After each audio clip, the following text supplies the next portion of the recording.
देखिए question number 2। अच्छा, in the given figure line P is parallel, क्या है ये 11 है क्या 11 है क्या, ये आपका पैरेलल का सिंबल है ना।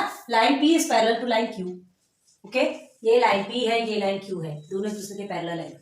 Line T and line S are transversal, already given है, okay. Find measures of angle X and angle Y, ये एंगल X और एंगल Y का मेजरमेंट कर लेना है आपको using the measures of angles given in figure. जो figure दिया है इसका, इसमें जो मेजरमेंट, एक ही तो मेजरमेंट दिया है 40 डिग्री, और उससे बोल रहा है दुनिया भर के मेजर फाइंड करो, नहीं सॉरी इधर भी 70 डिग्री है ना। तो हमें एंगल X और Y का ही मेजरमेंट फाइंड करना है, ओके। तो यहाँ एंगल B भी है, एंगल B का भी नहीं पता हमें, फिर एंगल B का तो बोला ही नहीं है फाइंड करने के लिए, क्या करोगे, कैसे करोगे, देखते हैं। देखो सबसे पहले ये आप जो पैरेलल लाइंस है ना PQ, उसमें सिर्फ एक ट्रांसवर्सल को पकड़ना है, ठीक है, ट्रांसवर्सल T। तो here line P is parallel to line Q है ना, एंड ट्रांसवर्सल T, बस इतने को ही पकड़ेंगे। उसके बाद ध्यान देखिए, चलो एंगल A एंड P है ना, हाँ ओके ओके, सॉल्यूशन स्टार्ट करें। चलो स्टार्टिंग में कैसे लिखेंगे, स्टेटमेंट लिखना बहुत जरूरी है, ध्यान रखो। सॉल्यूशन में हम ये जो एंगल A और B पहले कंसीडर कर लेंगे, एंगल A और B जो है ये फिगर में दिख रहा है, ठीक है, एंगल A और B हमको पहले फाइंड करना है ना, तो कंसीडर करेंगे, कंसीडर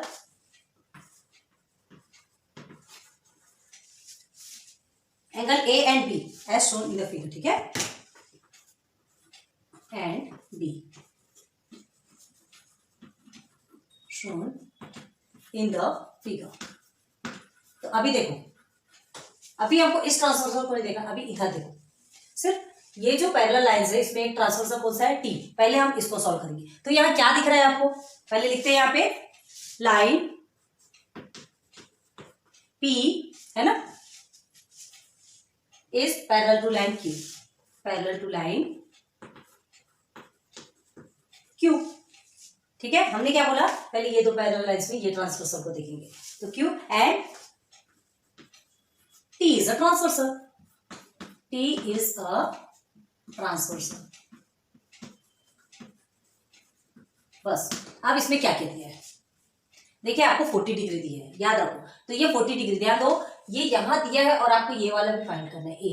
तो क्या दिख रहा है यहाँ पे आपको, कुछ तो भी देखो, आपको ये हमने बना दिया F, बन गया F बना, उल्टा सीधा आड़ा मेड़ा जैसा भी बना, लेकिन F बना, मतलब क्या, this equal to this, corresponding angle बनेगा।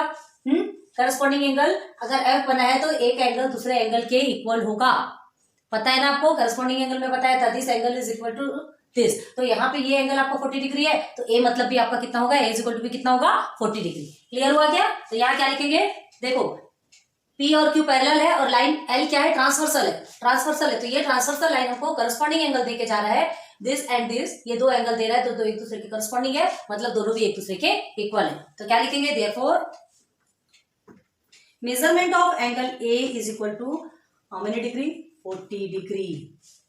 क्लियर, मतलब ये आपका कितना हो गया, 40 डिग्री मिल गया हमको फर्स्ट का, 40 डिग्री फर्स्ट का मिल गया। लेकिन यहाँ क्या लिखोगे, करस्पॉन्डिंग एंगल, पता चलना चाहिए कि आप किस बेस पे उसे सेम वैल्यू दे रहे हैं।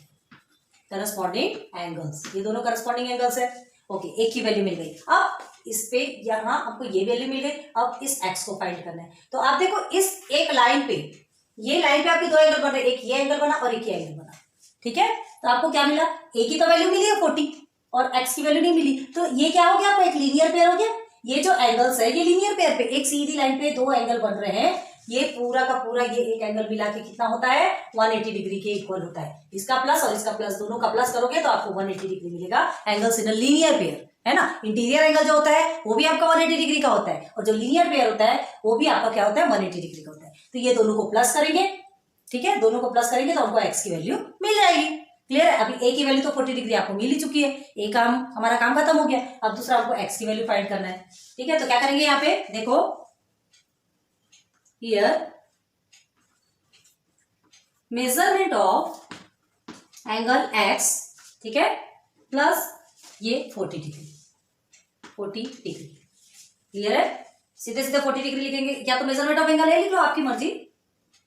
Measurement of angle A is equal to कितना होगा 180 डिग्री। चलो ये लिख दिया हमने, लिख दिया। क्यों लिखा, चलो बताओ यहाँ पे। Angles in a linear pair, angles in a linear pair, okay.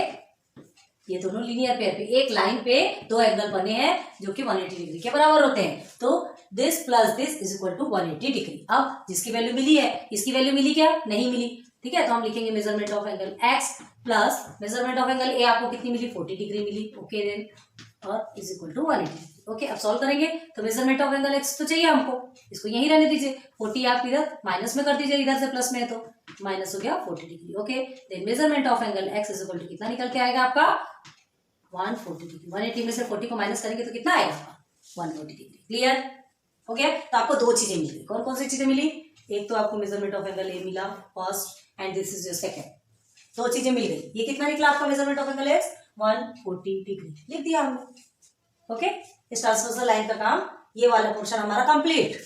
अब देखो हमको क्या करना है, अब हमको ना x और y ही निकालने बोला है, तो x तो चलो हमारा निकल गया, अब y निकालना है। तो y कैसे निकालोगे, अब हमें क्या करना है, here P is parallel to line Q and S is transversal लेंगे, ठीक है। ये वाला ट्रांसवर्सल अभी नहीं लेना है, लेकिन वो लेने के पहले हमको क्या करना है, ध्यान दो। यहाँ पर देखो हमको एक वैल्यू मिल सकती है, किसकी, इसकी। क्यों, देखो यहाँ पर क्रॉस है, एक्स बन रहा है, तो हमने क्या बोला था, ये वर्टिकली अपोजिट एंगल, तो आपको इधर इस एंगल की वैल्यू क्या मिली है, 70 डिग्री है, तो vertically opposite angle is equal होता है, तो ये 70 डिग्री, तो आपका बी भी क्या होगा 70 डिग्री। क्लियर है, बी भी आपका क्या होगा 70 डिग्री। तो चलो यहाँ पे लिखते हैं, here measurement of angle B is equal to 70 degree. Clear, क्यों लिखेंगे, चलो यहाँ पे उसका रीजन दो, रीजन बिल्कुल देना कंपलसरी है, ठीक है। Vertically opposite angle, okay, vertically opposite angles. तो चलो हमने यहाँ पे लिख दिया 70 डिग्री, मिल गया हमको बी का, बी की वैल्यू मिल गई। अब आपको क्या करना है, y फाइंड करना है। इस ट्रांसवर्सल लाइन को देख रहे हैं ना, इस ट्रांसवर्सल लाइन को देख रहे हैं, तो अब लिखेंगे पहले line P is parallel to line Q, ये तो आपको पहले ही पता है ना। एंड कौन सा ट्रांसवर्सल है, S is transversal, line S is transversal, ठीक है। पहले हमने क्या किया था, P एंड Q पैरेलल लिखा था और T ट्रांसवर्सल का दिखा, अब S ट्रांसवर्सल, मतलब अब हमको इधर के पार्ट का छोड़ के अब इधर का पार्ट देखना है। क्लियर है, हमको y फाइंड करना है। तो एक तो मिला हुआ है, अब क्या दिख रहा है यहाँ पर आपको, देखिए अच्छे से देखो, ये आपको किस तरह से दिख रहा है, उल्टा सी बना है, तो ये दोनों अंदर का एंगल आपको दिखना है, सी बना, अंदर का एंगल दिखना है, इन द सेंस हमको इंटीरियर एंगल फाइंड करना है। क्लियर, हमको इंटीरियर एंगल फाइंड करना है। यहाँ पे आपको इंटीरियर था क्या, नहीं, यहाँ हमको लीनियर पेयर फाइंड करना था। तो जो लीनियर पेयर फाइंड करते हैं वो भी 2 का प्लस का इज इक्वल टू 180 डिग्री होता है, और ये जो इंटीरियर एंगल है ये भी 2 के प्लस का इज इक्वल टू 180 डिग्री होता है, ठीक है। लेकिन रीजन बताना कि यहाँ हमारा लीनियर पेयर के बेस पे सॉल्व हुआ, यहाँ पर इंटीरियर एंगल के बेस पे सॉल्व हुआ। क्लियर हो गया, चलो। तो line P is parallel to line Q and line S is transversal, ये तो मिल गया। तो देयरफॉर क्या लिखेंगे, therefore measurement of angle Y, ये जो y है ना, plus measurement of angle B is equal to 180 degree. अब यहाँ पे रीजन लिखो, क्या लिखोगे, इंटीरियर एंगल, यहाँ लीनियर पेयर नहीं लिखोगे, याद रखना। लीनियर पेयर भी 180 डिग्री होता है, लेकिन लीनियर पेयर कैसा होता है, एक लाइन पे जब 2 एंगल होते हैं, और इंटीरियर एंगल किसको बोलते हैं, जब 2 एंगल आमने सामने दिखते हैं। क्लियर है, तो चलो अब मेजरमेंट ऑफ y तो हमको नहीं पता, angle y is equal to नहीं पता, plus measurement of angle b का आपका कितना है 70 degree, okay, then is equal to 180 degree. Okay, measurement of angle y हमको चाहिए, तो हमने इसे ऐसे ही रहने दिया, 180, 70 यहाँ प्लस में है तो माइनस में चला गया, तो इज इक्वल टू कितना निकल के आया, 180 में से 70 माइनस करोगे तो 110 डिग्री। आपको दिख रहा है कि नहीं, तो measurement of angle y is equal to 110 degree. तो क्या निकल गया, y की वैल्यू 110। क्लियर, तो हमको जो 2 चीजें फाइंड करनी थी वो 2 चीजें हमको मिल गई। क्लियर है, नीचे का आपको सीन हो रहा है, दिख रहा है कि नहीं, नीचे का एग्जैक्ट वहीं तक दिख रहा है, ओके, ठीक है। देन लास्ट में आप आंसर कैसे लिखोगे, चलो इसे रख करते हैं। आंसर में आप क्या लिखोगे, यहाँ पर आपको 2 चीज पूछा ना, ये x और y, इसे नहीं पूछा, जो नहीं पूछा उसको नहीं करना है, ठीक है। लेकिन जब तक इसको फाइंड नहीं करोगे तब तक आप y कैसे सॉल्व करोगे, ठीक है। और आपको ये a भी नहीं पूछा था, लेकिन जब तक a फाइंड नहीं करोगे तब तक आप x नहीं निकाल सकते। क्लियर है? कंफ्यूज ना नहीं है। चलो आंसर क्या लिखेंगे हम? Measurement of angle x is equal to 140 degree and measurement of angle y is equal to 110 degree. Okay, बस यही है आपका आंसर, जिसमें कि आपका क्वेश्चन नंबर 2 कंप्लीट होता है। इसी है, एक बार फिर से समझाते हैं ध्यान।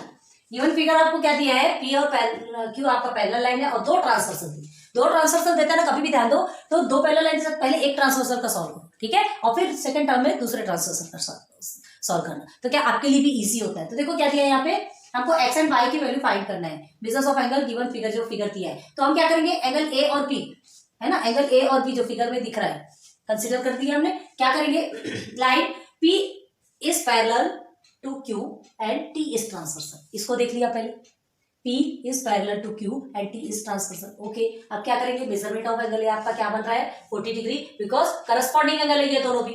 अब ये 40 डिग्री मिल गया तो अब इस x की वैल्यू फाइंड कर सकते हैं। क्यों? क्योंकि एक ही लाइन पे ये दो एंगल बने हैं, तो ये दोनों एंगल किसके बराबर होंगे? 180 डिग्री के बराबर होंगे। किसके बेस पे? लीनियर पेयर के बेस में, है ना। तो क्योंकि लीनियर पेयर आपका कितना होता है? 180 डिग्री के इक्वल होता है। Linear pair in the sense दोनों का प्लस करने पे, तो 40 डिग्री प्लस आप x को प्लस करोगे इज इक्वल टू 180 डिग्री, तो फिर 40 को 180 से माइनस करोगे तो 140 निकल गया, मिल गई x की वैल्यू।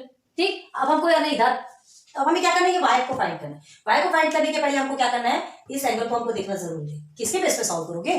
कुछ तो होना बेस। तो देखो ये 70 डिग्री आपको ऑलरेडी चाहता तो वो यहीं पे दे देता था, आपको इतनी मगजमारी करने की जरूरत भी नहीं पड़ती थी। लेकिन भाई सब कुछ इजी कर दिया जाएगा तो आप सीखोगे कैसे? तो देखो 70 डिग्री यहाँ दिया है, हमें पता है कि जो जहां भी क्रॉस होता है ना, इस तरह का क्रॉस जहां भी होता है तो ये ऊपर और नीचे, ठीक है, ये दोनों एंगल कैसे होता है? इक्वल होता है। और इधर साइड और इधर साइड का एंगल, ठीक है, ये इस साइड और इस साइड का एंगल दोनों इक्वल होते हैं। क्लियर हुआ? तो इस बेस पे हमें क्या करना है कि ये एंगल के इक्वल ये एंगल है। तो अब हमको दो मिल गया, तो हम इंटीरियर एंगल के बेस पे y को भी सॉल्व कर लिया, है ना। y को सॉल्व कर लिया तो 110 डिग्री निकल के आ गया। बस आपके दो आंसर चाहिए थे, दोनों आंसर आपके निकल के आ गए। नोट डाउन कर लो।